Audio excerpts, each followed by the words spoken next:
Bien, alors ce soir, nous avons le grand plaisir d'accueillir David Elbaz. Je dirais presque que je connais David depuis qu'il est tout petit. Enfin, depuis qu'il est tout petit en astronomie, en tout cas, parce que je me souviens de lui quand il était étudiant en DEA et il était venu faire... voilà, voir quelques chercheurs pour demander si on avait des sujets de thèse à proposer parce qu'ils cherchaient un sujet de thèse. Et puis malheureusement, je venais juste de changer, de passer des galaxies à noyau actif aux amas de galaxies, donc je ne me sentais pas capable d'encadrer une thèse sur un sujet que je ne connaissais pas encore très bien. Donc je lui ai dit que j'étais désolée, mais que je ne pouvais pas le prendre cette année-là. Et puis malheureusement pour moi, il a trouvé ailleurs, enfin heureusement pour lui, mais voilà, je l'ai bien regretté après parce que ça aurait été bien de travailler avec lui, mais voilà, c'est comme ça. Et puis, David a fait son chemin depuis. Il est astrophysicien au CEA. Il est responsable du laboratoire Cosmologie et Évolution des galaxies. Il est aussi membre du comité de sélection des missions de l'Agence spatiale européenne, ce qui lui permet de voir beaucoup de projets passionnants, quelquefois un peu farfelus, d'après ce qu'il m'a dit, mais enfin... pour la plupart passionnants et solides. Pour ceux qui sont assis sur des strapontins, je vous signale qu'il y a encore une place devant là, une place juste après, une autre place, 2 places au premier rang tout là-bas, donc vous serez peut-être mieux assis que par terre ou sur des strapontins. Voilà. Et donc David aime bien partager ses connaissances et aussi ses ignorances et ses questions. Donc il ne va pas vous parler uniquement de choses qu'on connaît bien, mais aussi des questions qui se posent. Et il a fait un film il y a quelques années qui s'appelle L'astronome et l'Indien. Et puis il a aussi écrit 3 livres, 2 romans, un qui se passe en Égypte ancienne, un qui se passe en Chine. Je les ai lus tous les 2, ils m'ont bien plu, donc je vous conseille de les lire. Et un 3e que je n'ai pas lu parce qu'il sort tout juste des presses, il est là. Donc si vous souhaitez à la fin de la conférence vous en procurer un, et bien vous voyez ça avec David. Et donc aujourd'hui, David va nous parler du contenu en gros de son livre, donc des sujets sur lesquels il a beaucoup réfléchi, la matière noire, l'énergie noire et les trous noirs. Donc tout est noir, on a une façon noire de commencer l'année, d'ailleurs il est habillé en noir, mais on le voit souvent en noir. Par contre, je vois que le fond de ces diapos n'est pas noir, et d'habitude si. Alors il y a un changement là. Ça fait partie de tes... il faut contrebalancer un petit peu. Voilà, ça fait partie de tes bonnes résolutions de l'année. En général, tu as toujours un fond noir Exactement. avec des caractères blancs ou jaunes. J'ai repéré ça depuis le temps. Bien, donc je vais arrêter de parler. Et puis, David, merci d'être venu. Merci beaucoup, Florence, pour ton invitation, ainsi qu'à Daniel, ainsi qu'à Francis. Je suis content d'être ici à l'IAP pour parler avec vous. Aussi, c'est la première présentation de ce cycle en 2017. Et donc, on a le droit de faire un vœu. Et le problème, c'est que j'ai tellement de vœux qui se mélangent que je n'ai pas réussi à en choisir un. Du coup, je me suis dit, tiens, je pourrais faire le vœu que cette année, on fasse une découverte qui nous permette de savoir ce qu'est enfin la matière noire. Puis en même temps, je me suis dit, mais peut-être qu'elle n'existe pas, c'est peut-être pas le bon vœu. Peut-être qu'on va... Alors l'énergie noire, oui, mais peut-être qu'elle n'existe pas non plus. Et en fait, savoir poser la bonne question, c'est très difficile. Et en fait, c'est un peu ça la quête de ce qu'on essaye de faire tous les jours, c'est d'identifier au mieux la façon de poser la question qui nous permettra d'avancer un peu plus dans la connaissance. Et donc, finalement, parfois, on nous dit, mais quand on vous écoute, on a l'impression qu'on ne sait rien. Et finalement, cette idée de poser une question, c'est déjà une connaissance. Parce que quand on monte, par exemple, une montagne, on voit de plus en plus le paysage et le trajet qui peut rester à parcourir. Et le fait qu'on en voit plus montre qu'on sait mieux qu'il y a des choses qu'on ne sait pas, mais pourtant on en sait plus. Enfin, vous voyez ce que je veux dire. Et voilà, donc c'est un peu le défi auquel on est confronté quand on veut parler de la partie invisible de l'univers, parce qu'il y a une partie invisible de l'univers qui est un peu connue, puis une partie de l'univers qui consiste en fait en une partie invisible même à notre investigation intellectuelle, et qui elle est plus délicate, et surtout à partager. Certains de mes collègues me disent mais tu es sûr que tu veux leur parler de ça parce qu'après, les gens, ils vont penser qu'en fait, on ne sait rien. Et en fait, non, on sait beaucoup.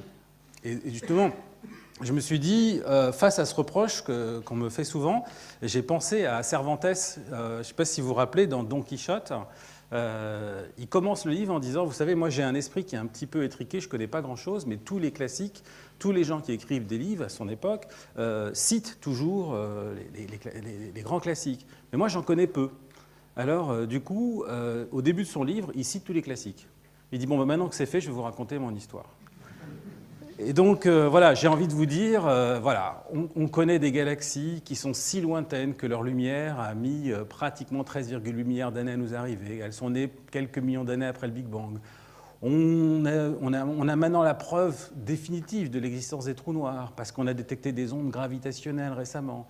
On a réussi à collecter tellement d'informations sur des volumes de l'univers qu'on connaît l'histoire de la formation des étoiles et de l'univers. On sait à quel rythme les galaxies sont nées. On sait remonter à la forme des galaxies jusqu'au premier milliard d'années de l'univers.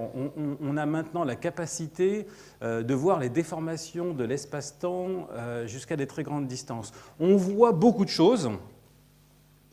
Maintenant que je vous ai dit ça, on va passer à notre séminaire. Donc, le sujet de ce livre dont je vais vous parler, c'est une réflexion sur quelles vont être les implications liées à ces trois astres, à ces trois êtres qu'on appelle matière noire, énergie noire et trou noir. Et la question qui est sous-jacente, c'est est-ce qu'on est à la veille d'une révolution scientifique majeure ou pas ?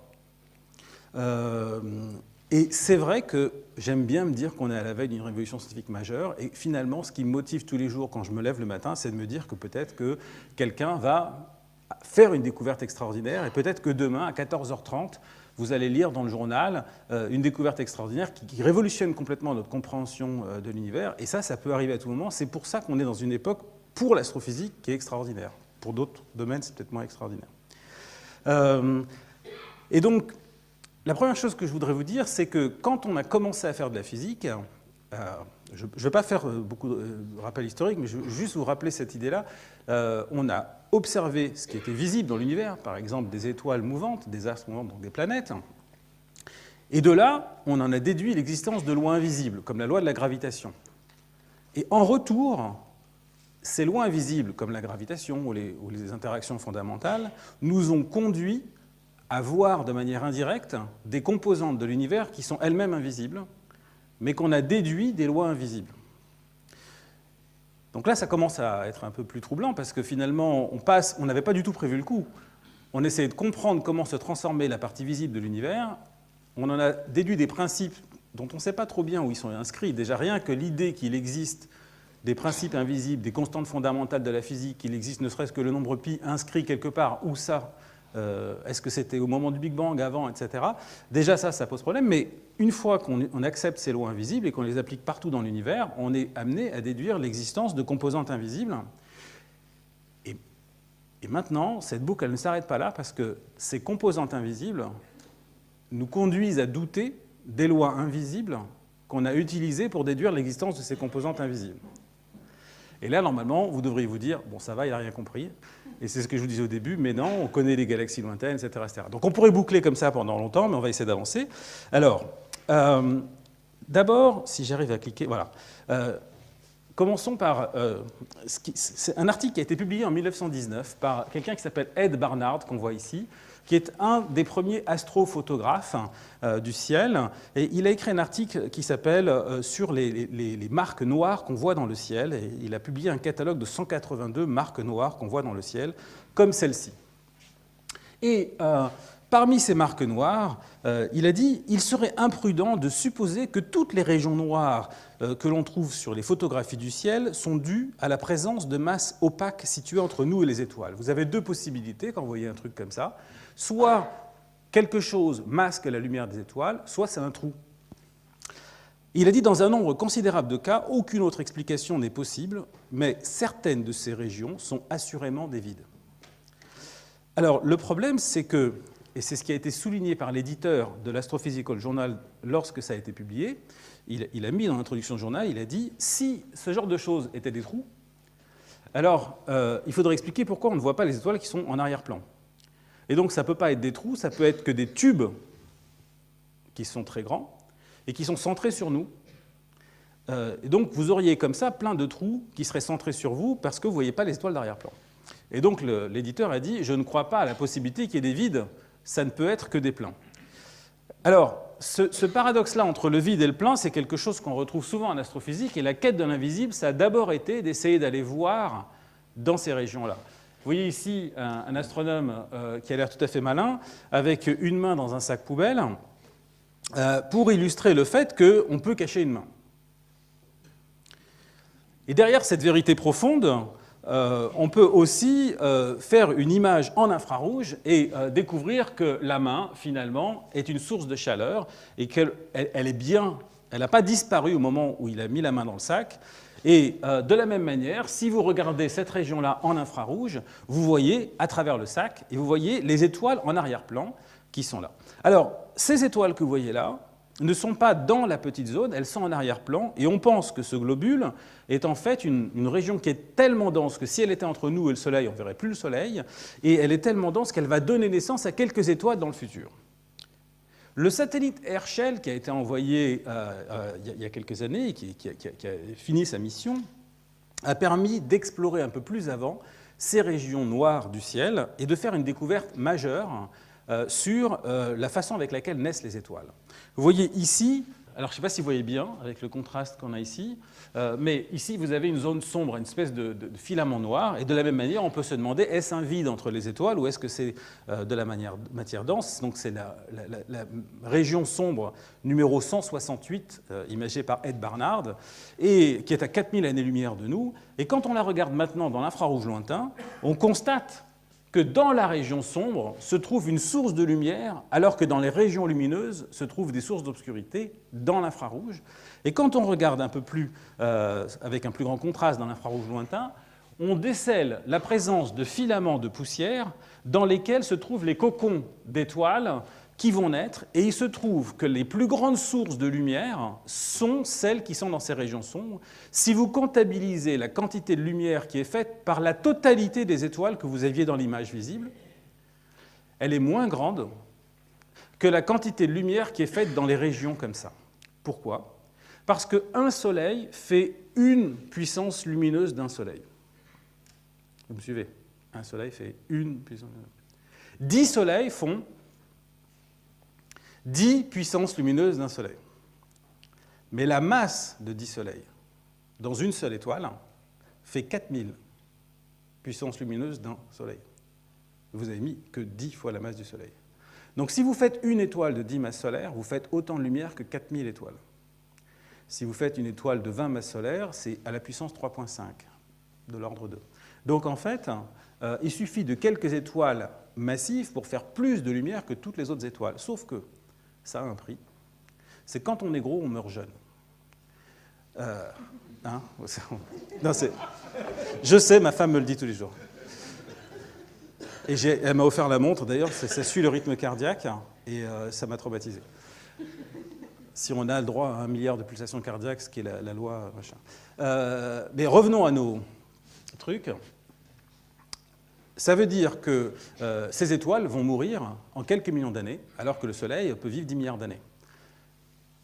À la vitesse à laquelle se déplacent les étoiles dans leur nuage, elles ne vont pas sortir du nuage où elles sont nées.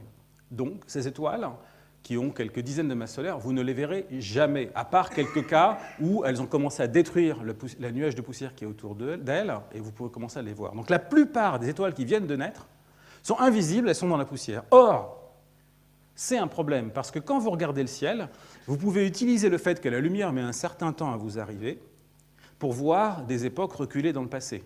Plus un objet est lointain, plus vous le voyez dans un lointain passé, et si vous avez plusieurs images comme ça, vous pouvez faire un film. Sauf que ce que vous voudriez savoir, c'est ce qui s'est passé au moment de l'image que vous avez prise, pas que vous preniez une image de l'univers lointain et vous voyez quelque chose qui est là depuis 3 milliards d'années. Vous voulez voir les choses qui naissent en temps réel pour pouvoir comprendre comment les étoiles et les galaxies, comment l'univers évolue et tester vos connaissances sur les lois invisibles qui régissent la matière lumineuse. Mais pour faire ça, il faut voir des choses instantanées. Ces étoiles massives, comme elles ne vivent que quelques millions d'années, si vous les voyez, elles viennent de naître. Parce que quelques millions d'années, pour nous, à l'échelle d'un univers qui se mesure dans l'âge depuis le Big Bang, l'âge réel, on n'en sait rien, se mesure en milliards d'années, eh bien, il faut, pour cela, identifier ces étoiles, et si vous les voyez, elles viennent de naître. Donc là, vous avez un instantané. Toutes ces étoiles que vous voyez là viennent de naître, et donc si vous pouvez voir l'univers dans l'infrarouge, vous voyez les étoiles qui viennent de naître. Alors maintenant, on va prendre un autre nuage qui s'appelle Polaris, et vous voyez de nouveau ces filaments ici, et puis je vais zoomer sur cette région-là, qui est une région qui est un peu moins dense en cirrus interstellaire. Et puis, vous allez voir que dans cette région un peu moins dense, on voit des blobs, des points de lumière. Ces points de lumière sont-ils des étoiles qui viennent de naître dans les nuages de poussière ou autre chose? Or, vous voyez que ces points de lumière ne sont pas particulièrement concentrés dans les régions poussiéreuses, mais sont distribués un peu partout. Mais ces points de lumière-là sont des points de lumière infrarouges aussi. Qu'est-ce que ça veut dire? Eh bien, ça veut dire que ces points de lumière viennent d'autres galaxies qui sont en arrière-plan de notre galaxie, et que chacun de ces points de lumière, c'est 100 milliards d'étoiles, dont une petite partie sont des étoiles qui font 10, 20, 30 fois la masse du Soleil, qui font des milliers de fois la lumière du Soleil, qui sont dans leur nuage de poussière, qui viennent de naître, qui chauffent la poussière et qui font un de ces blobs. Et derrière, avec cet ensemble de points-là, vous avez en temps réel des objets qui viennent de naître, mais à des époques qui remontent à des milliards d'années dans le passé. Donc là, cette fois, on n'est plus en train de regarder la naissance d'étoiles, on est en train de regarder la naissance de galaxies tout entières, ou de régions où naissent une grande quantité d'étoiles dans des galaxies tout entières. Et donc voilà l'histoire de tous ces blobs rouges, bleus, jaunes. Alors la couleur, ça dépend de leur température, la température de la poussière, de leur distance. Ne rentrons pas dans les détails parce qu'il y a toute une vie de travail derrière. Mais zoomons juste sur une patte de léopard. Ici, vous avez quelques galaxies. Puis là, vous avez ce petit truc orange qui a l'air de rien. Mais quand vous zoomez dessus, dans l'image du télescope spatial Hubble, vous voyez la patte d'un léopard ou d'un chien ou d'un animal, qui est en fait une galaxie dont la lumière a été émise 12,3 milliards d'années dans le passé, donc 1,5 milliard d'années après le Big Bang, et qui forme 2000 soleils par an. Donc là, il se produit une quantité prodigieuse d'étoiles dans une galaxie qui est en train de naître et dont on est en train de voir la naissance, mais en temps réel. Cette fois, non pas d'une étoile, mais d'une galaxie. Donc on est passé de nuages de poussière, on voyait naître une étoile, à des nuages de poussière, on voit naître une galaxie tout entière. Alors, bien sûr, pour ça, il a fallu intégrer avec le satellite, qui est une des pierres angulaires de l'Agence spatiale européenne, Herschel, qui porte le nom d'Herschel parce qu'Herschel est celui qui a découvert William Herschel l'infrarouge. Il faut beaucoup de travail pour arriver à ça, mais voilà ce que ça fait. Alors maintenant, revenons à notre génie du sac à main. Vous avez maintenant la partie visible qui est ici, qui est l'image du télescope spatial Hubble, et la partie infrarouge qui est ici, qui est l'image de la chaleur rayonnée par des étoiles qui ont 10, 20 fois la masse du Soleil, qui font à elles seules des milliers de fois la lumière du Soleil, mais qui sont noyées dans leur nuage de poussière, et dont la lumière est absente de cette image-là, mais est présente dans celle-ci au prix que seules quelques-unes apparaissent, parce que toutes les galaxies ne viennent pas de naître en même temps. Donc vous voyez de l'instantané là, avec la limite de sensibilité de votre instrument. Et puis ici, vous voyez toutes les petites étoiles qui vivent des milliards d'années, mais qui sont plus difficiles à mesurer. Et puis certaines qui sont sorties de leur nuage et qui vous disent « Attendez, on vient aussi de naître, nous. » Donc nous aussi, on a des trucs à vous dire. Alors, au commencement était le fond diffus cosmologique que vous connaissez tous. J'ai moi-même fait cette demi-sphère. Et celui qui me dit que ça ressemble à une gamelle de chien... qui m'explique comment on fait une sphère, je n'ai pas réussi. Pourtant, j'en ai vu dans certains livres. Mais derrière cette gamelle se trouve une information très utile, qui est le fait que ces petites différences dont vous avez tous entendu parler, qui ont été mesurées par le satellite Planck, sont, entre guillemets, les germes à partir desquels vont naître les galaxies. Alors je dis entre guillemets parce qu'en fait, les plus petits de ces grumeaux ici font plusieurs millions d'années-lumière de taille, et donc ils n'ont rien à voir avec les germes des galaxies. Il faut, pour pouvoir déduire quels étaient les germes des galaxies, extrapoler à partir de ça à partir de raisonnements qui peuvent être logiques, mais qui peuvent être faux. C'est des millions d'années-lumière, chacun de ces grumeaux. Et à partir de là, vont croître par l'effet de la gravité les galaxies. Donc la question qu'on peut se poser, c'est comment, à partir de cette gamelle primordiale, est né l'univers avec toutes ces galaxies, avec un contraste de densité qui est très très grand. Ici, quand vous vous déplacez d'un point à l'autre, la densité varie de 0,001%. Donc c'est quasiment rien. Et quand vous allez ici, vous voyez qu'il y a des contrastes de densité qui sont de plusieurs millions et donc qui sont énormes. Donc vous gagnez un facteur 100 milliards de l'un à l'autre. Et le problème, c'est que si vous laissez la gravité faire grossir ces petits trucs-là, eh bien, entre cette époque qui date de 13,8 milliards d'années et aujourd'hui, ces trucs-là ne peuvent grossir que d'un facteur 1000, c'est-à-dire qu'ils sont ici à 10-5, ils peuvent arriver à 10-2, donc 1%. Il est impossible de faire l'univers que vous voyez là à partir de ces petits germes-là, tels qu'on les voit. Donc il y a un problème. On ne peut pas, à partir de la matière qu'on voit, expliquer l'univers qu'on voit. Alors, voici le Big Bang, qui est ici, et ensuite, 600 millions d'années après, 2 milliards d'années après, 4 milliards d'années après, 7 milliards d'années après, 13,8 milliards d'années après, c'est ici. Donc ça, c'est la flèche du temps. Et ici, vous avez le point zéro de notre connaissance. Alors maintenant, ici, j'ai illustré de façon artistique ce qu'on appelle les âges sombres, c'est-à-dire l'époque qui date d'avant la naissance de la première étoile ou de la première galaxie.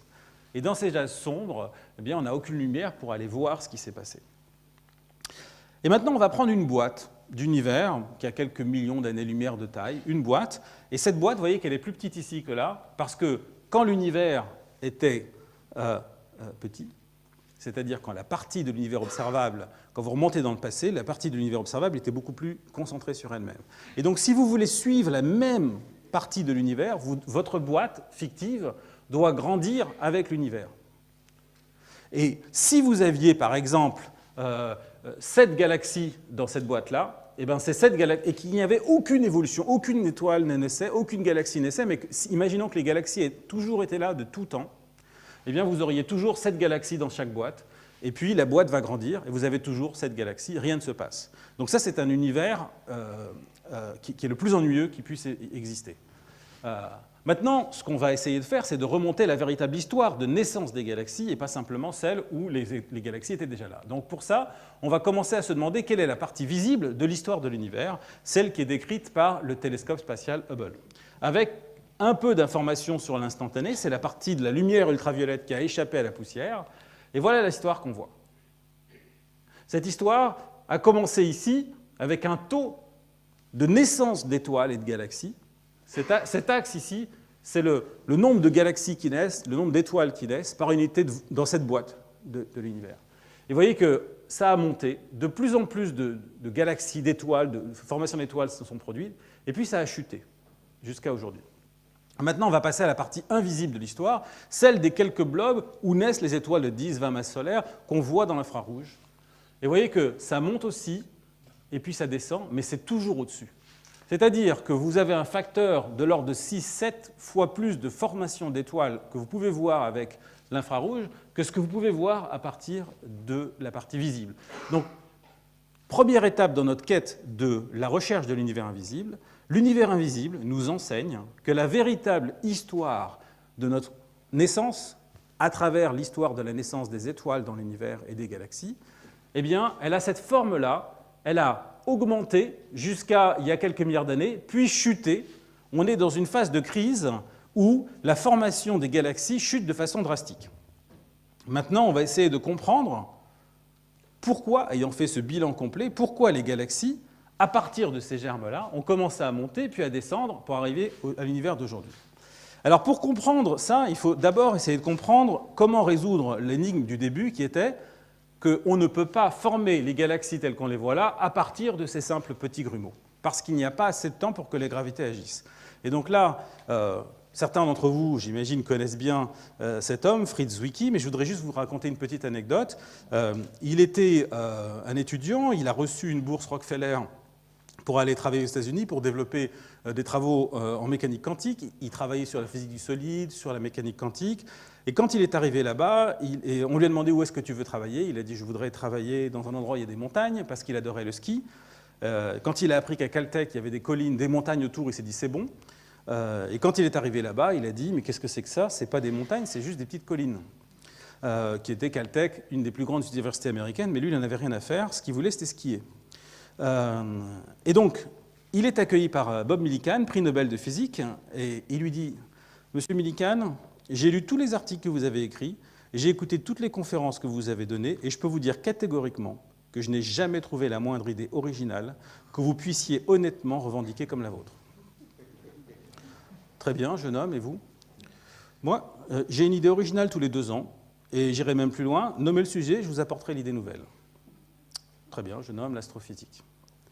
Alors, il y a un petit contexte derrière ça, c'est qu'en pratique, Bob Millikan était en train de chercher, il avait eu le prix Nobel pour la mesure de la charge de l'électron à travers une expérience qui s'appelle l'expérience de la goutte d'huile, et Bob Millikan était en train de chercher l'origine de ce qu'on appelle les rayons cosmiques, et pour lui, c'était de la lumière produite lors de la naissance des atomes dans l'espace interstellaire, et il appelait ça le cri de Dieu et la signature divine de la formation dans les cieux des atomes à l'origine de l'homme, etc. Et donc, ça, Zwicky ne supportait pas.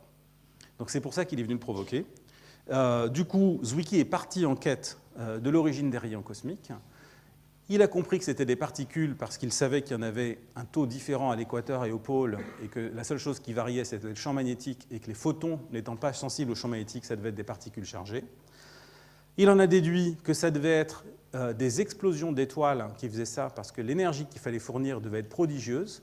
Et donc il a pris une étoile, il s'est dit si je la concentre et je convertis son énergie gravitationnelle en énergie dynamique, combien faut-il comprimer une étoile pour avoir l'énergie qu'il faut? À l'époque, on pensait aux novées, on connaissait les naines blanches, mais il s'est rendu compte que ça ne suffisait pas. Il a inventé le terme de supernovae, il a inventé les étoiles à neutrons pour comprimer suffisamment la matière, pour avoir suffisamment d'énergie pour faire ces supernovae et accélérer les rayons cosmiques. Les étoiles en neutrons ont été, l'existence des étoiles en neutrons a été validée quelques années après. Et Fritz Zwicky est parti en quête de l'explosion d'étoiles pour expliquer l'origine des rayons cosmiques. Et ces explosions d'étoiles, il savait que dans la Voie lactée, il y en avait typiquement une par siècle. Il y en a eu une qui a été vue en 1054 par les Chinois, qui s'appelle la supernova du Crabe, puis Tycho Brahe en a vu une, Kepler en a vu une. Bon, ça ne fait que quelques-unes, et il s'est dit, une par siècle, je ne vais pas attendre un siècle, il me faut à peu près 1000 galaxies dans une région, dans un champ de vue pour pouvoir avoir la possibilité d'en voir une de temps en temps, une par mois par exemple. Et donc il a observé l'amas de galaxies de la chevelure de Bérénice, l'amas de Coma, et à la recherche d'une petite variation de lumière, parce que lorsqu'une étoile explose comme ça en supernova, elle fait autant de lumière qu'1 milliard d'étoiles. Alors il était connu, Zwicky, pour avoir un caractère un peu particulier. Il traitait ses collègues d'enfoirés sphériques, ce qui veut dire que, en fait, pour lui, quand on lui posait la question de savoir pourquoi sphérique, il disait parce que quelle que soit l'angle sous lequel vous le regardez, ils sont tout aussi enfoirés. Mais derrière ça, il y avait un point qui était important, c'est qu'il considère qu'on est tous, en réalité, des abrutis sphériques. Dans le sens où un être humain va toujours chercher dans une même direction et il ne va pas explorer véritablement tout le champ de la connaissance. Et donc il a développé une méthode qui s'appelle la méthode morphologique pour changer la morphologie de l'espace des connaissances qu'on développe quand on fait de la recherche. Et cette méthode, il a dit, il y a eu Descartes, maintenant il y a moi.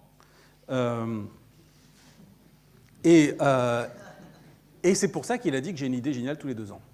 Si vous voulez, on pourra en parler, parce que cette méthode, vous pouvez l'appliquer dans la vie de tous les jours. Ça peut vous amener à des idées complètement farfelues, mais bon, lui, apparemment, ça a marché. Et la première chose qu'il a constatée, c'est que la distribution des galaxies, qui sont chacune constituées de 100 milliards d'étoiles, mais qui sont ici chacune un point sur cette image, eh bien, sont plus concentrées au centre que sur les bords. Et ça prouve que cet ensemble de galaxies doit être soudé par la gravité. C'est un système autogravitant. Et si le système est soudé par la gravité, s'il est autogravitant, ça veut dire qu'aucune de ces galaxies n'a assez de vitesse pour échapper à la gravité du système, sinon il ne serait pas autogravitant. Alors, on peut, vous voyez, dans ces sphères, vous voyez qu'il y a c'est plus dense, moins dense, moins dense. Donc on a vraiment l'impression que c'est soudé vers un centre qui est ici. Et à ce moment-là, on peut appliquer une formule mathématique qui est le fait que lorsque vous avez un ensemble de particules, ici c'est des galaxies, qui sont soudées par la gravité, eh bien, la masse totale de ces particules eh bien, est directement liée à la taille du système fois la vitesse au carré. Plus vous avez un objet massif, plus il peut contenir des objets à grande vitesse. C'est facile à comprendre. Si le Soleil était 10 fois plus massif, la Terre pourrait tourner 10 fois plus vite autour du Soleil. Donc avec cette loi simple, il suffit que vous connaissiez la taille du système et la vitesse des galaxies pour déduire la masse de l'ensemble. Alors, Zwicky connaissait 7 vitesses de galaxies et ce qui compte, c'est la vitesse relative les unes par rapport aux autres dans le système, et il a compris que c'était 1000 km par seconde, donc c'est à peu près 4 millions de km/h, ce qui est beaucoup. Il faut une masse énorme pour empêcher des galaxies qui se déplacent à ces vitesses-là de sortir. Il en a déduit que la masse de l'amas de Coma était 400 fois plus grande que la masse qu'il y avait dans les galaxies. 400 fois. Et donc il a appelé ça de la Dunkley Matter, de la matière noire. Alors il s'est planté à 2 niveaux. Le premier niveau, c'est qu'il croyait que la loi de Hubble, qui vous donne la vitesse à laquelle l'univers s'étend en fonction des distances, avait un coefficient de proportionnalité de à peu près 560, alors qu'en réalité, on sait qu'il est à peu près de 70. Donc il s'est trompé d'un facteur 8 sur ça, ce qui fait qu'il s'est trompé d'un facteur 8 sur la taille du système. Parce que si vous trompez sur la distance, vous voyez ici, ce que je vous ai montré ici, le cône rouge, c'est le même angle ici. Donc si vous êtes loin, pour cet angle-là, vous croyez que vous voyez un rayon aussi grand que ça. Et si vous êtes plus près, pour le même angle, vous croyez que vous voyez un rayon plus petit. Donc la taille physique de l'objet va dépendre de la distance à laquelle vous êtes. Et si vous vous trompez d'un facteur 8, vous vous trompez d'un facteur 8 sur la taille. Et comme c'est directement lié la masse et la taille, c'est proportionnel, eh bien, il s'est trompé d'un facteur 8 sur la taille. Maintenant, il y a autre chose. C'est que 3 ans après lui, un autre homme, Sinclair Smith, a fait la même chose sur un autre amas de galaxies. Et lui, il a constaté que le même processus était observable dans cet amas de la Vierge, l'amas de Virgo, mais il en a déduit quelque chose de différent. Il s'est dit, soit il faut faire intervenir plus de masse, comme l'a dit Zwicky, soit c'est qu'il existe beaucoup plus de matière entre les galaxies que dans les galaxies. Or, on l'a vu, entre les étoiles, il y a beaucoup de matière dans l'espace interstellaire. Pourquoi n'y aurait-il pas beaucoup de matière entre les galaxies ? Et il a d'autant plus raison qu'on sait aujourd'hui que 90% de la matière normale qui nous constitue dans l'univers n'est pas dans les galaxies, mais en dehors des galaxies. Il y a donc de la matière noire normale qui est en dehors des galaxies, et dans les amas de galaxies, on peut la voir, cette matière-là, parce qu'elle rayonne dans les rayons X, parce qu'elle est chauffée à des températures de plusieurs millions de degrés. C'est à ça que faisait référence tout à l'heure Florence Duret, sur laquelle elle travaille. Et cette matière, là, du coup, je fais un coup de pub, on a découvert avec Tao Wang, mon postdoctorant, l'amas de galaxies que vous voyez ici, le plus lointain de l'univers, qui, dans la lumière, met 11,2 milliards d'années à nous arriver. Cet amas-là, que vous voyez là, vient de sortir, il est tout frais. Et à lui seul, il pose des questions d'ailleurs pour les modèles cosmologiques, parce qu'il est né très tôt dans l'histoire de l'univers et il est énorme. Et donc, ce que vous voyez en violet, c'est la matière diffuse entre les galaxies. Donc si vous prenez en compte cette matière diffuse, vous trouvez qu'il y a en fait 4 fois plus de masse que ce qu'il y a dans les galaxies. Donc si vous prenez en compte ça, plus le fait que Zwicky s'est trompé d'un facteur 8, vous transformez votre facteur 400 en un facteur qui est de l'ordre de 10. C'est-à-dire qu'en fait, il reste quand même de la matière qu'on n'arrive pas à expliquer, même en prenant en compte la masse qui est entre les galaxies. Dans les années 70, Vera Rubin, qui est décédée il y a quelques jours, a fait l'observation que les étoiles tournaient autour du centre des galaxies à des vitesses qu'on voit ici en vert, qui sont à peu près constantes quand on s'éloigne de la galaxie, alors qu'elles devraient diminuer en suivant la même loi que la loi de Kepler dans le système solaire. Et qu'en a-t-elle déduit ? Voilà. Ce que je viens de dire, c'est ce qu'elle en a déduit. Elle n'en a rien déduit du tout. C'est-à-dire qu'on pense que Vera Rubin a déduit de ça la preuve définitive de l'existence de la matière noire. En fait, ce qu'elle a dit, c'est que, bon, si on adopte le credo de tout le monde, effectivement, il y a plus de matière noire que de matière normale. Mais en réalité, c'est probablement une mesure du rapport ignorance sur connaissance pour l'homme. Et quand vous discutez avec elle, ce qu'ont fait certains, elle a clairement dit ensuite que pour elle, c'était la gravité qui devait être fausse. Alors, ce n'est pas parce que Vera Rubin l'a dit qu'il faut le croire, mais ce que je veux dire, c'est que dans son article, dans tous ses articles, cette femme, qui a fait un travail extraordinaire à une époque où elle n'avait pas le droit d'accéder au télescope parce que c'était une femme, et quand elle demandait pourquoi, on lui disait parce qu'il n'y a pas de toilette pour les femmes. Donc elle a décidé une petite figurine de femme, elle l'a collée sur une des portes des toilettes, elle a dit bah maintenant il y en a. Et donc c'est elle qui a complètement révolutionné le domaine parce que dans les années 70, l'article de Zwicky a été cité à un fort taux, alors que jusque-là, il n'a jamais été cité. Il y a eu d'autres travaux qui ont amené à nous faire réaliser qu'il fallait donc faire appel à une autre forme de matière. Dernière chose, cette matière, on peut la voir autrement. Zwicky, parmi ses idées géniales, a dit « j'ai fait le calcul » et en fait, la manière la plus optimale pour voir ça, c'est de voir comment la masse transforme l'espace-temps et le plie en quelque sorte et crée ce qu'on appelle des lentilles gravitationnelles. Vous avez ici un ensemble de galaxies. Ici, c'est la distribution des galaxies en fonction de leur distance par rapport à nous. Et vous pouvez imaginer ces galaxies comme des îlots, un peu comme un archipel. Et vous avez la partie émergée de l'archipel que vous voyez ici avec des contours, mais en dessous, vous avez des masses énormes. Et de la même manière, lorsque la lumière doit partir d'un point pour aller à un autre, alors qu'elle devrait parcourir ce trajet en ligne droite, elle suit les contours de ces déformations de l'espace-temps, ou ici de la topologie, et elle finit par vous arriver par différents chemins. Vous croyez que la lumière vient de là, de là, de là, mais en fait, ça vient d'un même point, et ça vous donne ces arcs gravitationnels. Ici, cet arc gravitationnel a été pour la première fois imagé en 1987 par Yannick Mélier et ses collaborateurs qui travaillent ici, et qui a permis de déduire qu'il y avait beaucoup plus de masse que ce qu'on voyait, de manière tout à fait en accord avec les autres mesures. Alors maintenant, on en arrive à l'histoire que je peux raconter ici, mais que je ne peux pas raconter dans mon institut de recherche, parce que moi je travaille au CEA de Saclay. Et l'histoire que je vais vous raconter, c'est l'histoire du fou qui cherche sa clé. Mais il cherche sa clé pour rentrer chez lui, mais quand je la raconte à Saclay, les gens me disent « mais pourquoi il cherche sa clé? Il suffit de prendre la 118 et on sort à... » Mais ici, on est à l'IAP, donc je peux dire l'histoire du fou qui cherche sa clé. Donc je vous ai mis un lampadaire. Vous connaissez tous l'histoire du fou qui cherche sa clé, mais vous savez très bien qu'il faut toujours laisser les gens raconter leurs histoires et pas dire ça. Donc vous avez un type qui voit un autre type.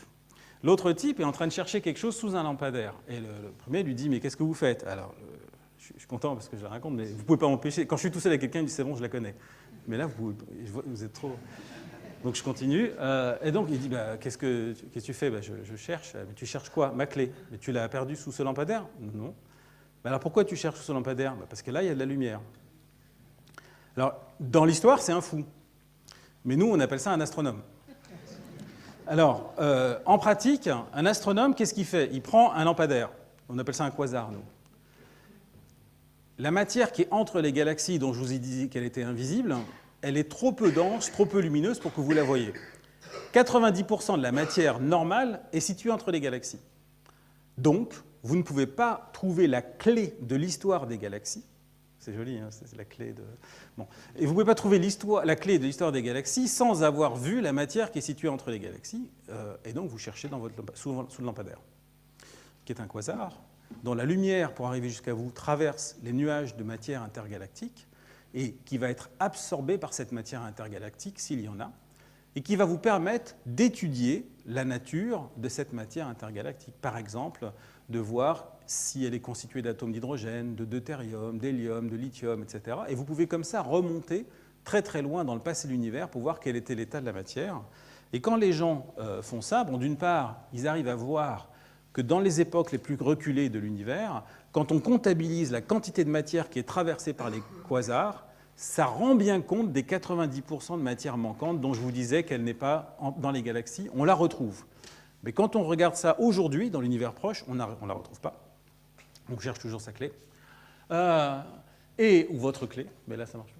Et donc, maintenant, on peut aussi mesurer la proportion de deutérium, c'est-à-dire un proton et un neutron, qu'il y a dans ces nuages. Or, le deutérium, il est très efficacement détruit dans la formation d'étoiles. Il va évoluer au cours du temps et selon la densité de matière, ce deutérium va évoluer pour donner naissance à des éléments de plus en plus lourds. Plus vous avez d'atomes, plus il y a de chances qu'ils se rencontrent. Donc si vous aviez 2 atomes dans l'univers, la probabilité qu'ils se rencontrent et qu'ils fusionnent est très faible. Si vous en avez une myriade dans une petite région, ils vont se rencontrer plus souvent. Et donc vous pouvez comme ça prédire en fonction de la densité de matière qu'il y a dans l'univers, quelle est la proportion que vous attendez de ces éléments légers qui sont nés dans le chaudron alchimique primordial au cours des 15 premières minutes de l'histoire de l'univers. Et ce qu'on voit, c'est que la proportion qui est effectivement mesurée nous donne à penser, par rapport au modèle, qu'on ne peut pas avoir une densité de matière dans l'univers plus grande que 4% de la densité critique qui pourrait refermer l'univers sous l'effet de la gravité. Donc en gros, 4% d'une unité de mesure qui s'appelle la densité critique. Et donc, ça vous dit qu'il y a donc uniquement 4% de cette densité critique de matière normale, mais quand on regarde maintenant la quantité de matière totale qu'on observe dans l'univers, eh bien, il y en a à peu près 30% de la densité critique. Donc vous avez donc 25% qui sont faits de matière non normale, parce que sinon elle aurait participé à ces fusions de particules, à moins que. Mais le à moins que va arriver après. Donc maintenant, on a de la matière pas normale, qui est de la matière noire, qui n'est pas lumineuse, qui ne rayonne pas de lumière, et qui donc n'est pas sensible aux effets de dilatation par la lumière. Elle n'est pas diffusée, elle peut s'agglomérer sous l'effet de la gravité, et c'est tout. Et donc c'est ce qu'on représente ici par ces puits gravitationnels.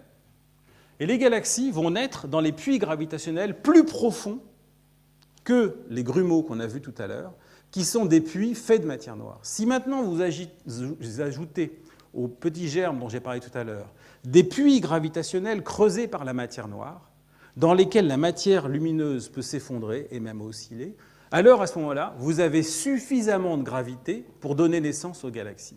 Comment vont-elles naître? Voilà comment elles vont naître. La matière noire crée des puits gravitationnels, la matière normale tombe dedans et s'écoule. Enfin, ce n'est pas si cool que ça, parce que, en réalité, la matière noire coule, mais au lieu de remplir les creux, eh bien, elle s'arrête. Donc, c'est comme si vous aviez des lacs creusés, avec de l'eau tout autour, mais l'eau tombe, et elle s'arrête à un certain niveau, et elle arrête de tomber. Donc, là, maintenant, on a un problème. Quelque chose dans notre histoire de la naissance des galaxies. Alors, pourquoi je dis ça? C'est parce que c'est ce qu'on observe quand on regarde toutes nos galaxies. On regarde quelle est la quantité de matière noire, quelle est la quantité de... Bon, je passe des choses... En réalité, on ne dessine pas des trucs comme ça, nous. Hein. Parce que je vois des gens qui se disent « Oh, mais si c'est ça, j'aurais pu faire astrophysicien. » Et je le fais mieux, j'ai PowerPoint numéro tant. Non, c'est une illustration de ce qu'on fait. C'est plus compliqué. On fait des trucs super compliqués. Mais qu'on ne comprend pas. Et donc, on raconte aux gens qui disent « Ah, c'est super. » Voilà. Et donc, on a des puits, comme ça, à 1D. Alors, qu'est-ce qui peut s'opposer à la gravité? Eh bien, on va faire comme Zwicky. Il faut de l'énergie. Comme d'habitude, les supernovae. Alors, les supernovae, c'est des étoiles qui explosent, qui déploient beaucoup d'énergie. Et cette énergie-là peut pousser la matière qui est dans les puits et l'envoyer ailleurs. Si vous faites ça maintenant sur un gros puits, très creusé, très profond, et vous mettez vos supernovae, eh ben, elle ne peut pas sortir du puits gravitationnel. Il y a trop de gravité dans ces puits-là. Donc les supernovae, les explosions d'étoiles, ne suffisent pas. Il faut ajouter un autre acteur. Ce sont les jets de matière produits par les quasars, c'est-à-dire la matière qui tourbillonne, qui tombe au cœur des galaxies, là où vous avez des trous noirs supermassifs, qui produit des jets de matière et qui va chauffer la matière autour, parce que si vous faites évaporer la matière qui devait tomber, elle ne va pas tomber dedans, cette eau-là. En réalité, ce n'est pas exactement de l'évaporation, mais c'est une possibilité. Donc les gens se disent, ça y est, on a résolu le problème. En fait, ce qu'on a fait, c'est qu'on a accusé le trou noir, qui le pauvre n'a rien demandé et qu'on ne peut pas voir, donc ça va être le coupable idéal, de quelque chose qu'on n'arrive pas vraiment à prouver, parce qu'à chaque fois qu'on voit un quasar, on voit toujours beaucoup de formations d'étoiles dedans. Alors quand on dit qu'on a un problème et qu'on n'a pas résolu le problème, certains disent, mais c'est parce qu'au moment où il est allumé, il est en train d'agir, mais il n'a pas encore agi. Donc il y a des délais, etc. En réalité, la question qui se pose aujourd'hui à nous, c'est la question suivante. D'un côté, vous avez de la matière noire qui crée des puits gravitationnels dans l'univers et qui est ce qui permet aux galaxies de naître. Sans elle, il serait impossible que les galaxies naissent dans notre conception actuelle de la physique, c'est-à-dire avec les lois de la gravité telles qu'on les connaît, etc. Et puis, vous avez les trous noirs qui s'opposent à la gravité, et au lieu que ça continue de monter, qui empêche la matière de tomber, et qui fait que la formation des galaxies vit une crise, alors que 90% de la matière est en dehors des galaxies. Ce n'est pas comme s'il manquait de réservoirs. Donc l'histoire de l'univers, avec ces galaxies, est peut-être le résultat d'une guerre entre la matière noire et les trous noirs. Et pour ceux qui connaissent l'histoire, le héros de Star Wars, c'est le fils de Dark Vador. Ce que je veux dire là de façon ultra subtile, c'est qu'il est possible qu'il y ait un lien de pair, de filiation, disons, entre la matière noire et les trous noirs. Alors le premier qui a dit ça, il s'appelle Stephen Hawking, et dans un article publié en 1971 qui s'appelle Gravitationally Collapsed Objects of Very Low Mass, il a simplement dit « Nous suggérons ici qu'il pourrait exister un très grand nombre de petits objets qui se seraient effondrés sur eux-mêmes sous l'effet de la gravité pour former des micro-trous noirs de plus de 10 microgrammes à la suite des fluctuations d'énergie primordiales de l'univers. Ces micro-trous noirs pourraient constituer la majeure partie de la masse de l'univers. » Alors pourquoi ? Parce que, en fait, ça se passe bien avant cette nucléosynthèse primordiale dont je parlais tout à l'heure, la formation de tous ces atomes. Donc vous avez le droit de mettre autant de matière que vous voulez avant, parce que ça n'aura pas d'effet sur le nombre d'atomes de deutérium, de lithium que vous formez plus tard, parce que si c'est des trous noirs, ça n'y participera plus. Vous pouvez avoir des fluctuations d'énergie au début de l'univers qui font des petits trous noirs, et des petits trous noirs qui ont des tailles plus petites que des particules élémentaires, ben finalement, ça pourrait représenter la matière noire. Sauf que les choses sont un peu plus compliquées que ça. Donc, tout d'abord, les trous noirs ont été imaginés dès le XVIIIe siècle. Ils ont été mis en équation par les travaux de Karl Schwarzschild en 1916. Enfin, c'est les travaux de Schwarzschild qui ont permis de formuler ça. Et en 1920, Chandrasekhar a montré que l'effondrement d'une étoile pouvait faire un trou noir. Donc on sait faire des trous noirs stellaires. Ce que rajoutait là Stephen Hawking, c'était la possibilité qu'il y ait des trous noirs primordiaux. En réalité, avant 2015, on n'avait que des preuves indirectes de l'existence des trous noirs. La quatrième pierre angulaire ici de la validation de la théorie de la relativité d'Einstein, ça a été en septembre 2015, quand vous avez tous été comprimés d'une fraction de la taille d'un proton. En septembre 2015, c'est très très très difficile à sentir. Les astronomes le ressentent, ils le vivent mal. Mais surtout ceux de l'équipe européenne qui ne l'ont pas eu directement. Les Américains l'ont bien vécu. Et donc, on peut considérer qu'il y a là une manifestation directe de la gravitation d'Einstein par la propagation de déformation de l'espace-temps. Même si ce que je viens de dire là, on ne sait pas trop ce que ça veut dire, mais ce n'est pas grave. L'idée des ondes gravitationnelles, on l'avait déjà eu. Il y a déjà eu un prix Nobel de physique, Hulse et Taylor, là-dessus. Ce qui est extraordinaire, c'est que la signature qui est arrivée a la forme, le rythme, l'intensité, qui ne peut s'expliquer que par la fusion de deux trous noirs avec la gravité telle qu'elle s'explique dans la relativité générale pour des trous noirs. Et donc, en d'autres termes, on a la preuve directe de la physique d'une gravité autour de trous noirs par la mesure de ces ondes gravitationnelles. Et donc, au-delà de la détection d'ondes gravitationnelles, on a la preuve directe de l'existence de trous noirs, des trous noirs qui font même 30 fois la masse du Soleil, qui peuvent être en paires et qui peuvent fusionner entre eux. C'est toute une histoire. Mais ce qui va nous intéresser ici, c'est que les petits trous noirs, eux, ils ont, selon Hawking, dans un article qu'il a publié en 1974, une autre propriété, c'est qu'ils pourraient éventuellement s'évaporer. Vous en avez entendu parler de cette idée-là. C'est l'idée que si une paire de particules se formait à l'horizon d'un trou noir, et que l'une des deux était à l'intérieur, l'autre à l'extérieur, elle pourrait sortir. En réalité, c'est un peu plus compliqué que ça. Ce n'est pas simplement des paires de particules, il faut faire appel à de l'énergie négative qui rend de l'énergie... Bon, on pourra en reparler après.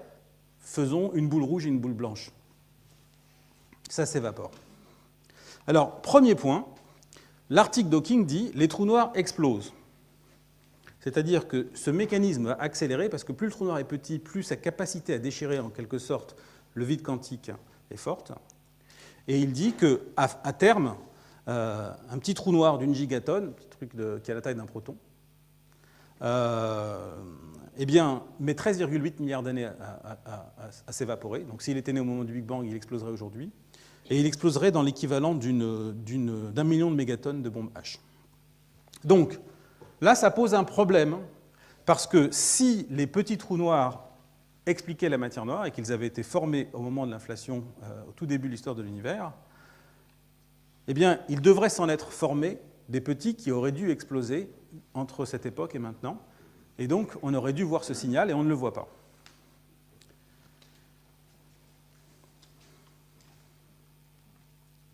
Le problème, c'est que Stephen Hawking, même s'il s'appelle Stephen Hawking, a le droit de se planter et qu'il n'est pas prouvé que les trous noirs s'évaporent. Et le problème qui est posé par l'évaporation des trous noirs est majeur. J'en parlerai peut-être après, mais sachez que ça pose un problème de violation de la thermodynamique et du problème de la croissance de l'entropie des trous noirs, sur lequel je reviendrai après.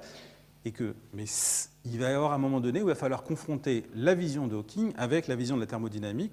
Et tant qu'on n'a pas trouvé de solution, il est possible que cette interprétation soit fausse, auquel cas les petits trous noirs peut-être existent et sont peut-être les acteurs de la matière noire. Alors maintenant, je voudrais vous proposer une grille de lecture pour représenter la problématique dans laquelle on est aujourd'hui. Vous avez le système solaire, vous avez un champ gravitationnel qui est fort près du Soleil, un champ gravitationnel qui est faible loin du Soleil.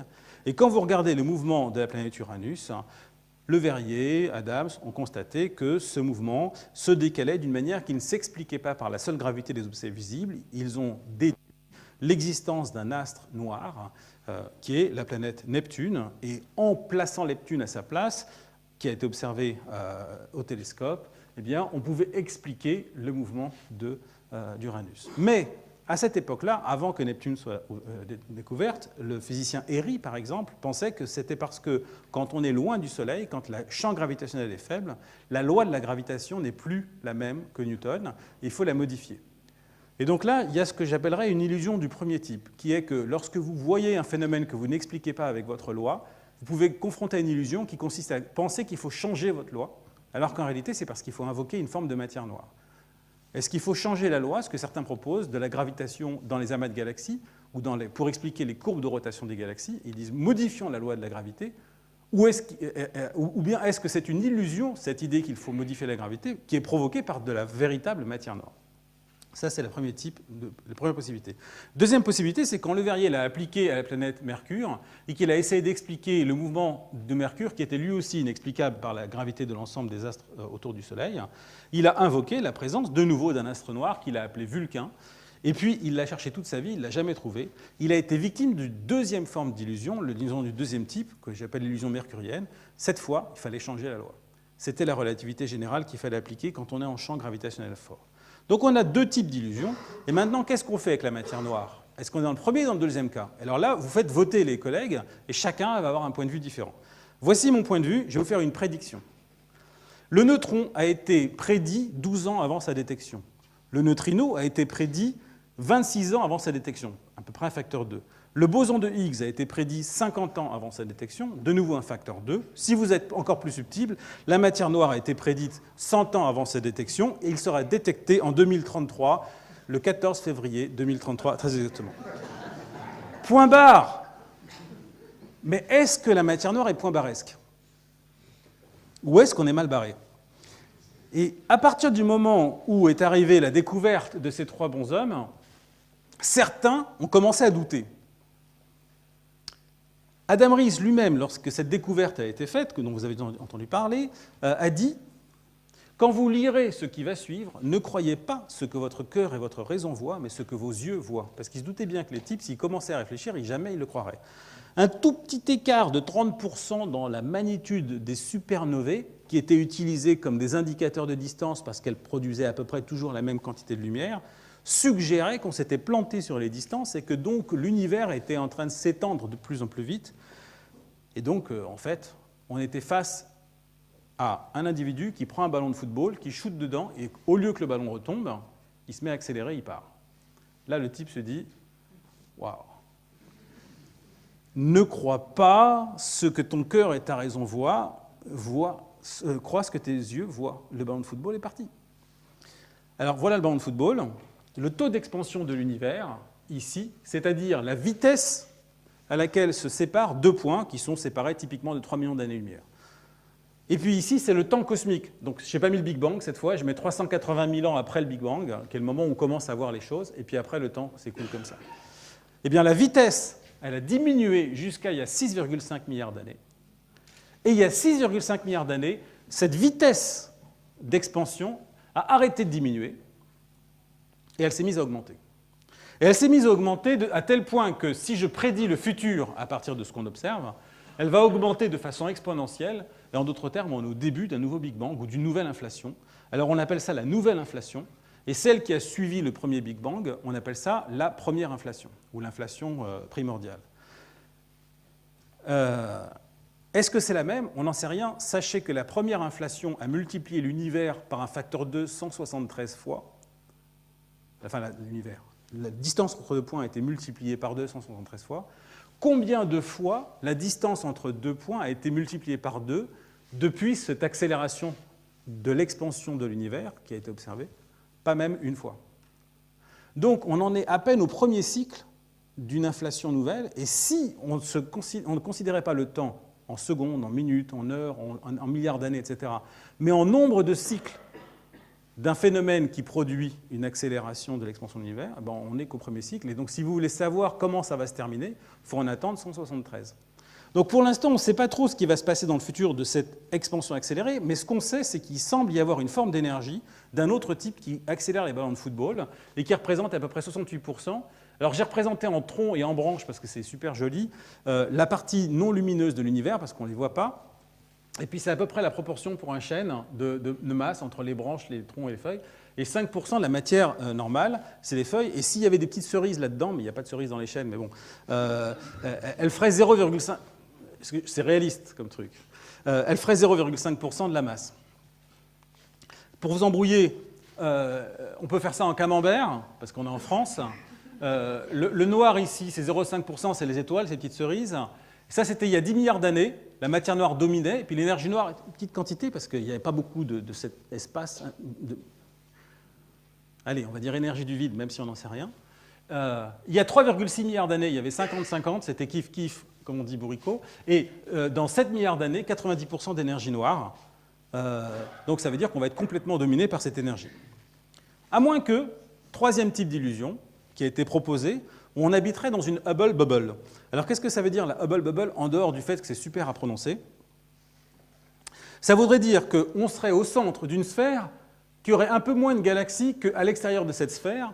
Et là, les galaxies qui sont à l'extérieur de la sphère étant plus nombreuses, elles exercent plus de gravité, et donc elles font gonfler la sphère, mais de manière artificielle, simplement par la gravité. Puis vous qui êtes au centre, vous vous dites « Ah, il y a une énergie noire qui provoque l'accélération de l'expansion de l'univers. » Et les physiciens des particules arrivent et disent « Oui, on l'avait prédit, c'est l'énergie du vide quantique, parce que l'énergie du vide quantique, il faut... » etc. Non, ça serait juste, en fait, la distribution des galaxies dans l'univers. Alors c'est super, alors je l'appelle l'illusion martienne ou la troisième type d'illusion, parce que c'est une question de point de vue. On est dans un endroit spécial, de la même manière que si vous regardez le mouvement de Mars, vous le voyez faire un mouvement rétrograde et repartir, mais ce n'est pas Mars qui bouge comme ça, c'est votre point de vue, parce que c'est vous qui bougez. Alors là, vous êtes dans un endroit particulier. Les observations qu'on a réalisées de l'univers sont maintenant tellement fines, comme je vous l'ai dit tout à l'heure, qu'en fait, c'est très très difficile d'expliquer ça, d'avoir assez de différences de distribution de galaxies pour expliquer l'accélération de l'expansion de l'univers à partir de ce qu'on connaît des galaxies. Donc, ça ne marche pas. Alors maintenant, j'arrive à la dernière, quatrième illusion, il va y en avoir 5. Comme il me reste une demi-heure, non, il me reste quoi donc voilà. La quatrième illusion, qui est la Maya cosmique, et qui a commencé comme ça. Donc, John Wheeler a dit « Le monde est un endroit fou, et la façon dont il est organisé est assez folle. Mais nous devons être assez fous si nous voulons vraiment le comprendre. » Donc là, maintenant, on va déconner.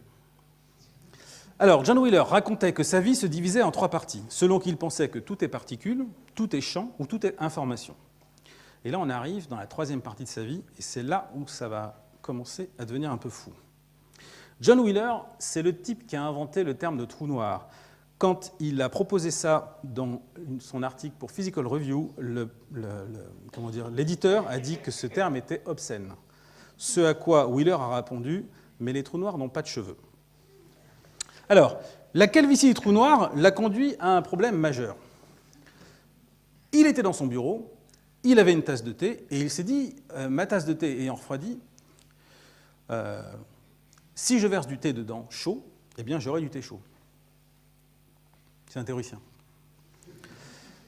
Il n'a pas besoin de faire l'expérience, d'ailleurs, le fait de le penser, il y a des chances que ça fonctionne comme il l'a pensé. mais quand même, il réfléchit. Et le problème, c'est que plus vous augmentez la température d'un liquide, plus ces particules, ces molécules, ces atomes s'agitent. Et plus ils s'agitent, plus vous avez de ce qu'on appelle de désordre ou d'entropie. Acceptez ça pour l'instant. J'imagine que vous connaissez tous ces termes-là, on pourra en reparler, mais comme j'ai pas beaucoup de temps, du désordre. Et il s'est dit, mais moi, j'aime pas augmenter le désordre dans l'univers, j'aime pas augmenter l'entropie de l'univers, j'aimerais bien ne pas pouvoir me verser une tasse de thé sans augmenter le désordre dans l'univers. Est-ce possible? Il dit, si j'avais un petit trou noir à côté de moi, un petit, un gros, peu importe, et que je versais le thé dedans, personne ne pourrait jamais savoir que j'ai augmenté l'entropie de l'univers, le désordre, parce qu'il est dans le trou noir et personne ne pourra aller vérifier. Et puis de toute façon, ce qui est dans un trou noir, c'est mort.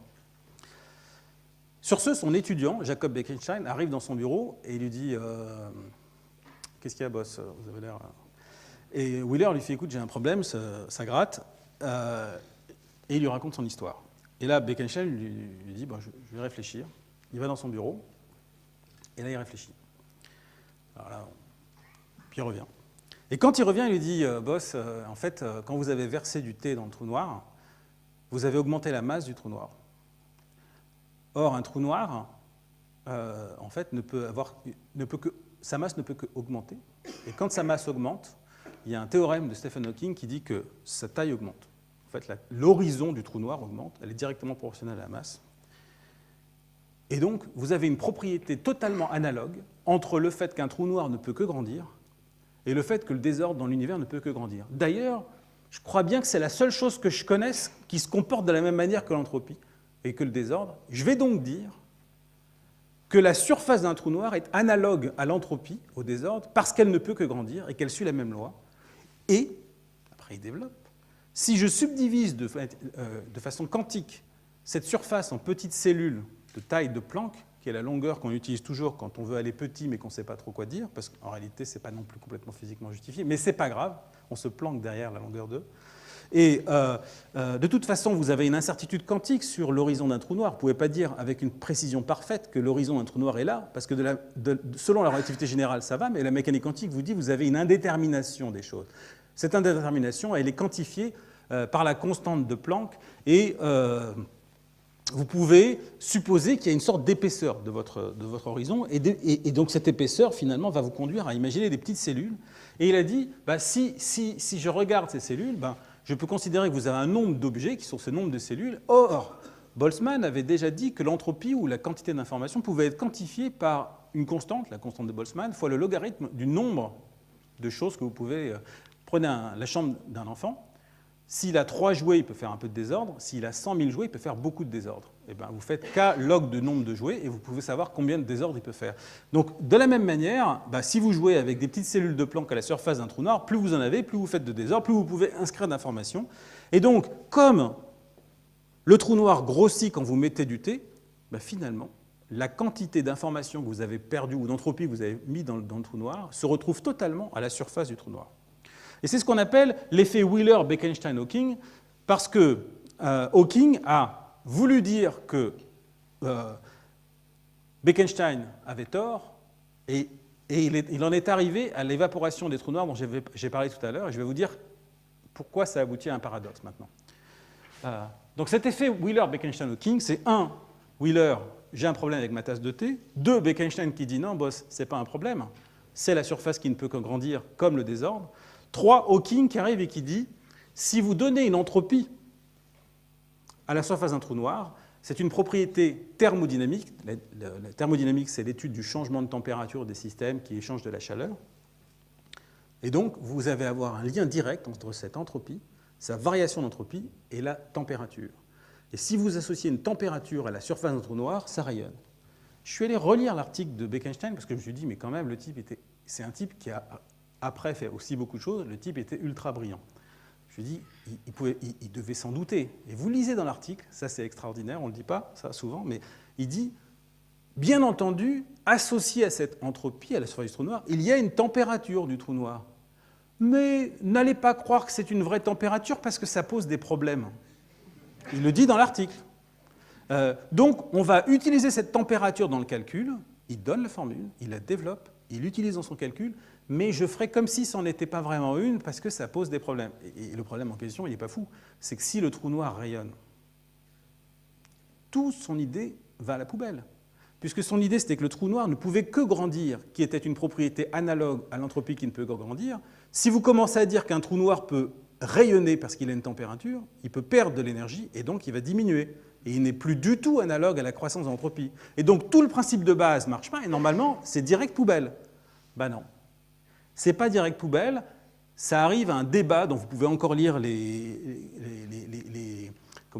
articles que s'envoient les uns les autres, qui n'est pas résolu aujourd'hui. Je suis allé aux dernières nouvelles voir des collègues théoriciens parce qu'il y a eu un article il y a quelques semaines d'Hawking qui disait « J'ai peut-être trouvé des débuts une façon de résoudre ce problème ». Et ce collègue théoricien m'a dit « En réalité, maintenant Hawking reconnaît qu'en fait, ça ne marche pas non plus ». Quel est le problème?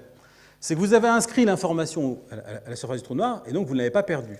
Mais si le trou noir s'évapore et qu'il devient de plus en plus petit, finalement, l'information va finir par disparaître et le trou noir va exploser.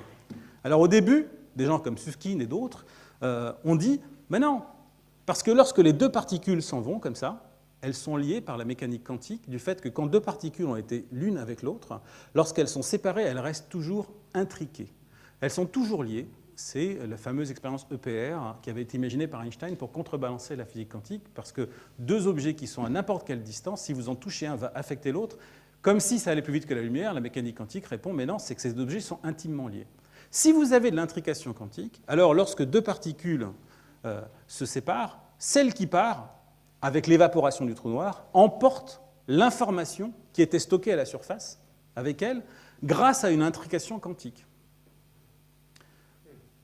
Alors là, du coup, vous ne perdez plus votre information, elle est là.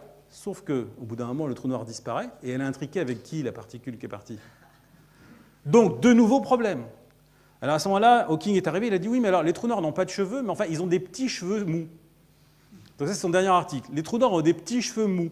Alors, qui seraient... Bon, finalement, je ne vous en parle pas parce que de toute façon, apparemment, ça ne marche pas.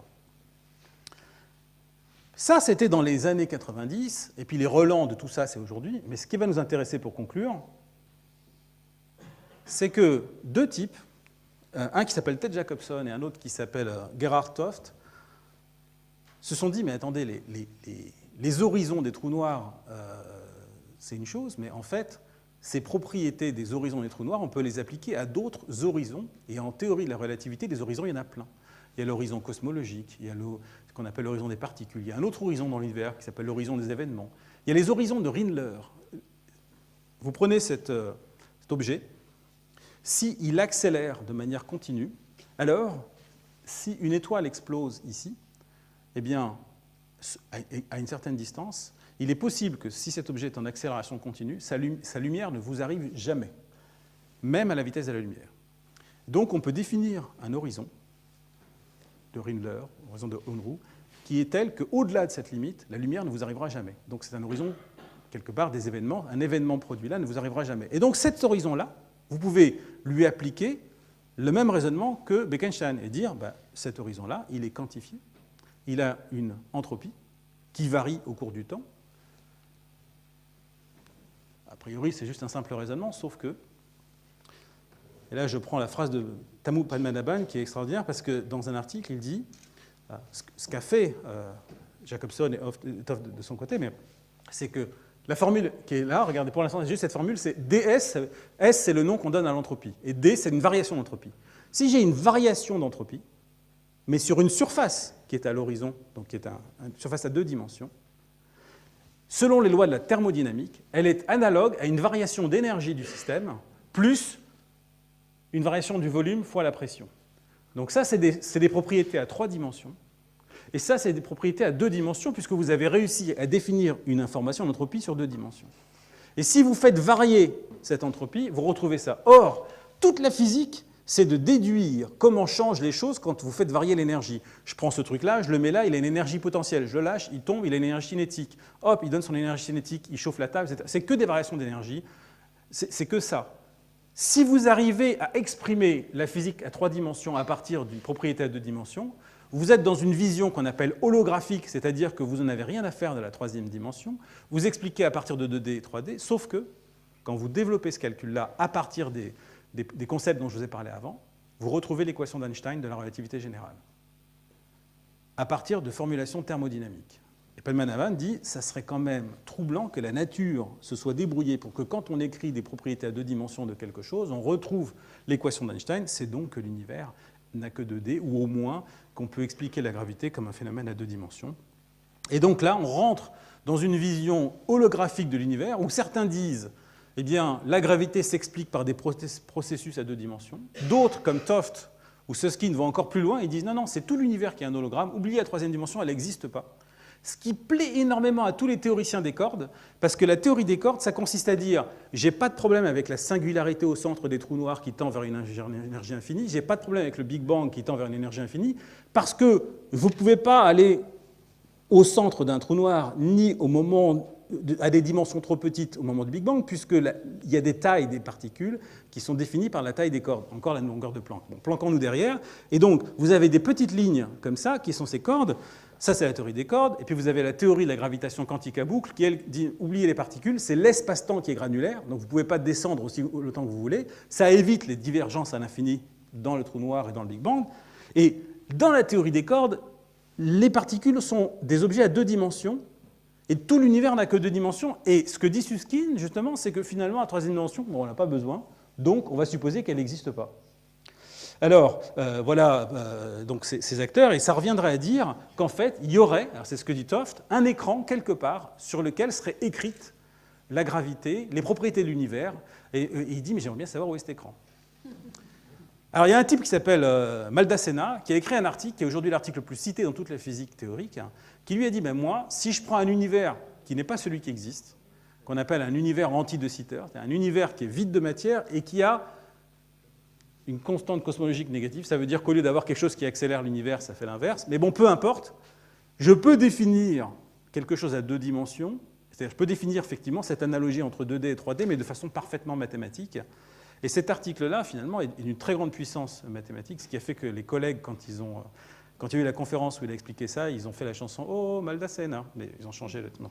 Et voilà. Donc ça, c'est une voie possible qui consisterait à dire que toutes ces histoires sont liées à la gravité et que quelque part, ces failles dans notre explication de l'univers, comme par exemple la réconciliation de la théorie de la relativité avec la mécanique quantique, viennent du fait qu'on croit que la gravité est une interaction fondamentale, mais ce n'en est pas une. C'est une propriété émergente qui n'existe qu'à grande échelle, comme une température ou une pression qui émerge quand vous avez un grand nombre de particules, mais qui n'existe pas quand vous prenez une seule particule. Et donc, ces propriétés émergentes ne sont pas des interactions fondamentales, comme la chaleur qui fait gonfler un ballon. Si vous chauffez un ballon, il va gonfler. Vous n'allez pas dire que c'est une interaction fondamentale. De la même manière, eh bien, la gravité, c'est juste une propriété thermodynamique d'un ensemble de particules. Donc, oubliez le lien entre la mécanique quantique et la gravité. La gravité n'est plus une interaction fondamentale. Basta. Et là arrivent les plus fous qui disent « Eh bien, moi, si j'accepte ce que j'ai du mal à expliquer, mais je l'accepte, que je sais où est le mur de la caverne de Platon, et que c'est l'horizon cosmologique, et que je calcule comment cet horizon grandit au cours du temps, et donc j'ai une variation d'entropie par la croissance de cet horizon, eh bien, ça fait une variation d'énergie de l'univers qui explique exactement l'énergie noire qu'il faut pour expliquer l'accélération de l'expansion de l'univers. Et donc ils disent, l'expansion de l'accélération de l'univers, c'est simplement un effet de l'horizon cosmologique. Et si on ajoute l'intrication quantique, dit Verlinde, ça explique même la matière noire. Alors je dis cela vont beaucoup plus loin parce que, il y a quand même des prix Nobel dans le coup, il y a Smoot, etc. Mais tout le monde a le droit de... Voilà. Et donc, ça, c'est pas... On n'est pas là... Tout à l'heure, je vous disais, Maldacena, c'est l'article le plus cité de la physique théorique. Là, c'est des gens... Moi, ça m'intéresse beaucoup de voir ça, mais je ne peux pas vous dire que ces articles-là sont la réponse à nos questions. C'est juste quelque chose que je voulais partager avec vous aussi, parce que, quelque part, il est possible que ces failles que représente la matière noire, l'énergie noire, etc., aient des implications profondes sur notre compréhension de ce qu'on est, et que finalement, si on n'a que 2 dimensions, on peut encore bouffer plus que ce qu'on pouvait... Bon, c'était pas ça la conclusion finale. 5e illusion, et je finis avec ça, c'est l'illusion narcissique. C'est celle où on ne se fait plus de copains avec les collègues, mais tant pis, je le dis quand même. On ne regarde pas l'univers, on regarde nos propres théories. Parce que, en fait, quand je vous ai montré tout à l'heure cette gamelle de chien avec des petits grumeaux rouges et bleus, il y a un travail énorme pour expliquer ça, et ça a été prédit, donc c'est pas n'importe quoi, mais c'est quand même que des grumeaux rouges et bleus. Et donc, vous le regardez dans un contexte qui marche très bien, mais avec votre théorie. On regarde de moins en moins les choses telles qu'elles sont, on les regarde de plus en plus au travers de nos théories. Et si vous êtes dans votre bureau et vous regardez le monde extérieur par la vitre, vous allez voir qu'au petit matin, avant que le soleil se lève, ce que vous voyez, c'est quasiment que vous, par la réflexion de votre propre image et de votre bureau. Et on va imaginer que ça, c'est les premiers âges de l'homme, quand il n'avait pas encore de connaissances scientifiques. Et donc, quand il regardait les constellations, il voyait un ours, il voyait, etc. Et puis, le soleil se lève. La lumière se fait, vous commencez à voir les contours des arbres, du jardin, etc. Et là, vous dites, non, non, ce n'est pas un ours, c'est un arbre, etc. Vous commencez à voir, mais il y a toujours une part de vous. Et vous dites, dans cet arbre, il y a quand même une forme qui ressemble à mon visage. C'est parce que bon, vous ne savez pas que c'est une réflexion, vous ne connaissez pas encore la physique. Puis progressivement, le soleil se lève, il fait pratiquement jour, et votre reflet est toujours là, mais vous ne le reconnaissez pas. Et il vous aide à donner sens au lien qu'il y a entre cet arbre-là, etc., etc. Et c'est utile, parce qu'il faut avoir une vision qui fait des liens, mais c'est en partie une projection. Je vous donne un exemple. Aujourd'hui, on vous dit l'univers est né il y a 13,8 milliards d'années, il n'y avait pas de lumière, puis la lumière est arrivée, etc., etc. C'est un abus de langage. On n'en sait rien. L'univers n'est pas nécessairement né. Il est peut-être éternel, il est peut-être infini. Tout ce qu'on sait, c'est qu'il y a un horizon de l'univers observable et que quand on remonte dans le passé, il était plus concentré. Mais est-ce qu'il y a un multivers, est-ce qu'il n'y a pas de multivers, etc. Dans un sens comme dans l'autre, on n'en sait strictement rien aujourd'hui. Donc on fait des abus de langage qui, de façon étrange, donnent à l'univers une histoire qui nous ressemble énormément. Et ça, c'est quand même un peu gênant parce que ça peut nous conduire vers une impasse par des raccourcis qu'on utilise. Et il y a quelque chose qui m'a beaucoup troublé quand j'ai discuté avec un ami qui est neurobiologiste et qui dit cette phrase, il dit « L'éveil est un rêve modulé par les sens ». Je ne parle pas de l'essence des voitures et le diesel. Ce qu'il veut dire par là, c'est que de la même manière que lorsqu'on a regardé le fond diffus cosmologique, on y a vu un bruit de fond, puis quand on l'a regardé avec des satellites comme WMAP et Planck, on a vu ces petits grumeaux, on a vu une information et que tout était information. Eh bien, de la même manière, quand on a étudié l'activité du cerveau avec un électroencéphalogramme, on y a vu du bruit qui n'était porteur d'aucun sens. Et puis, on a réussi, à partir d'électrodes capables de mesurer l'activité de neurones individuels, à partir de différentes méthodes, à voir qu'en réalité, ce que l'on croyait être du bruit était en réalité de l'information. Et que lorsqu'on croit percevoir le moment présent, et que nos sens nous disent être notre perception du moment, que ce soit visuel, olfactif ou autre, eh bien, quand on suit les trajets que fait cette information dans notre cerveau, on s'aperçoit que pour à peu près 95%, ces trajets sont des boucles internes, que pour seulement 5%, ils viennent de nos sens, et que donc ce que nous croyons percevoir avec nos sens est en réalité principalement des projections internes, comme par exemple le fait que si je vois une table, je vois des pieds, etc. Je n'ai que très peu d'informations visuelles, mais je vais déduire que c'est une table, qu'elle est là depuis combien de temps, je vais avoir une idée de sa couleur, de sa solidité, etc., par des projections internes. Donc, de la même manière, quand on compare l'éveil et le rêve, l'activité des neurones est la même, parce que 95% de l'activité est la même. Et quand on compare ça au sommeil profond, là, c'est très différent. Et ça me pose un problème, c'est qu'il est possible que si on changeait de perspective sur l'univers, avec une théorie un peu différente, ben peut-être qu'on verrait autrement les choses. Et donc, c'est peut-être ça qu'on va voir demain, une révolution scientifique qui pourrait venir. Donc voilà, c'est ça en conclusion que je voulais dire, et beaucoup plus de choses à découvrir dans ce livre qui s'appelle « À la recherche de l'univers invisible ». Merci.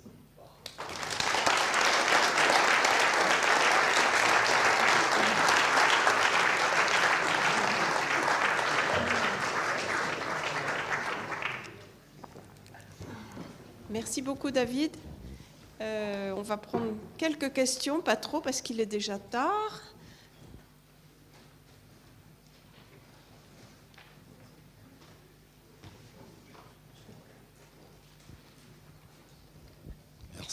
Merci.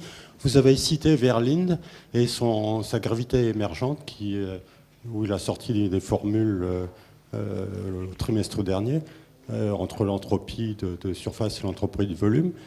Mais il y a eu un article qui disait qu'il y avait une vérification de cette formule par les ondes gravitationnelles faibles. Enfin, non, pas les ondes gravitationnelles, excusez-moi, les lentilles gravitationnelles en champ faible.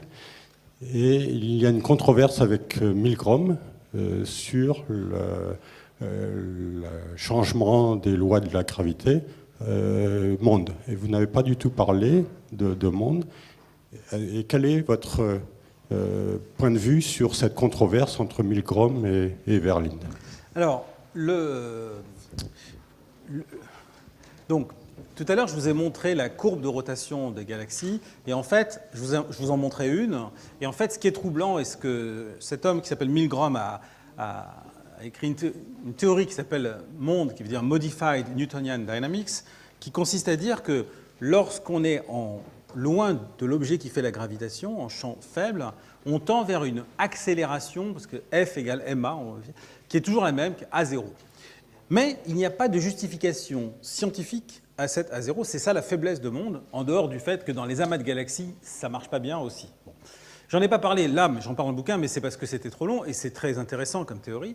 Ce que propose Verlinde, ce que propose aussi Van Putten aussi, c'est de donner une justification physique à cette accélération constante qui sortirait naturellement du principe holographique, mais avec un prix à payer, c'est que ça devrait changer au cours du temps. Je n'ai pas lu les derniers échanges qu'il y a eu entre Milgrom et Verlinde la semaine dernière. Je ne les ai pas lus pour savoir à quel point les incertitudes sur les mesures permettent de quantifier ça. Ce que je peux dire, c'est par exemple dans ce qu'a fait Van Putten, qui est un autre auteur qui a travaillé sur ce genre de choses, lui, il dit que les courbes de rotation des galaxies, vues très près de nous et vues à un redshift de l'ordre de 0.01 ou 0.2, 0.1, cet écart, enfin, ce que je veux dire par là, c'est un peu plus loin. Les courbes de rotation devraient être différentes. On devrait avoir une accélération qui change au cours du temps, cette accélération constante. Et donc, ça serait une signature d'une différence avec monde de Milgrom. Sauf que on ne sait pas mesurer avec grande précision les courbes de rotation des galaxies à différentes époques. Alors, ce que dit Van Putten, c'est que les dernières mesures permettent quand même d'avoir deux échantillons, à très près et un peu moins près, et que ça change, et il prétend que ça change comme lui, il le prévoit. Alors, je ne sais pas si ça correspond, comment ça rentrerait dans ce débat entre eux. J'avoue qu'aujourd'hui, je ne peux pas répondre de façon précise à cette question, parce qu'il faut voir les données. Alors moi, par contre, je suis un observateur, et dès qu'on commence à me parler d'observation, je deviens super chiant. C'est-à-dire qu'en fait, nous, tout notre travail, c'est les limites. C'est toutes les limites de ce qu'on peut extraire d'observation parce qu'on a tout un tas d'incertitudes qui ne sont pas toujours bien quantifiées. Donc avant de pouvoir dire qu'on rejette telle ou telle théorie, on fait tout un travail de quantification de ces limites.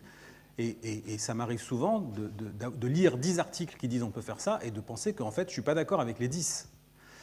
Donc voilà, je ne sais pas si c'est vrai ce que dit Milgrom. Ce que je sais, c'est que ces deux personnes sont partisanes.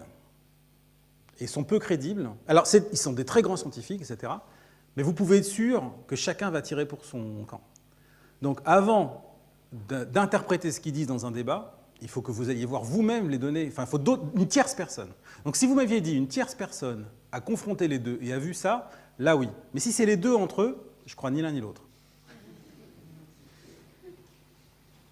Une deuxième et peut-être dernière question.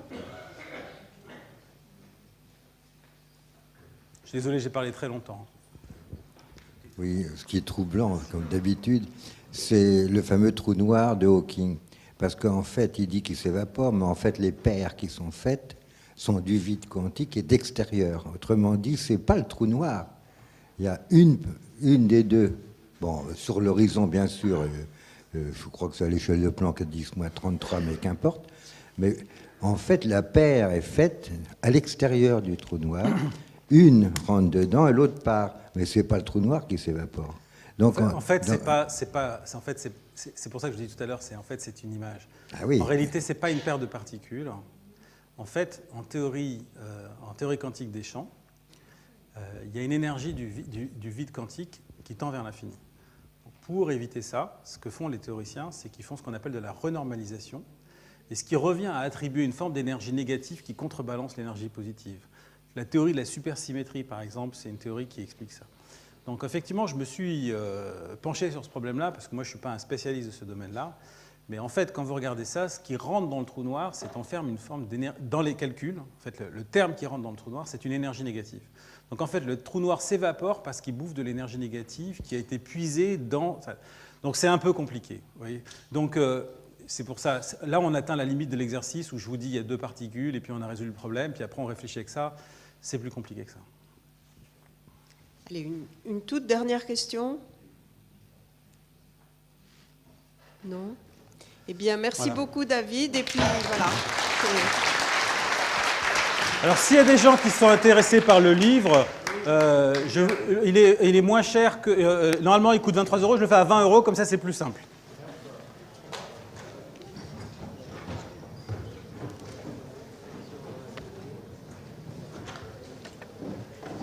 J'ai vu des centaines de conférences d'astronomie, c'est celle qui m'a le plus plu.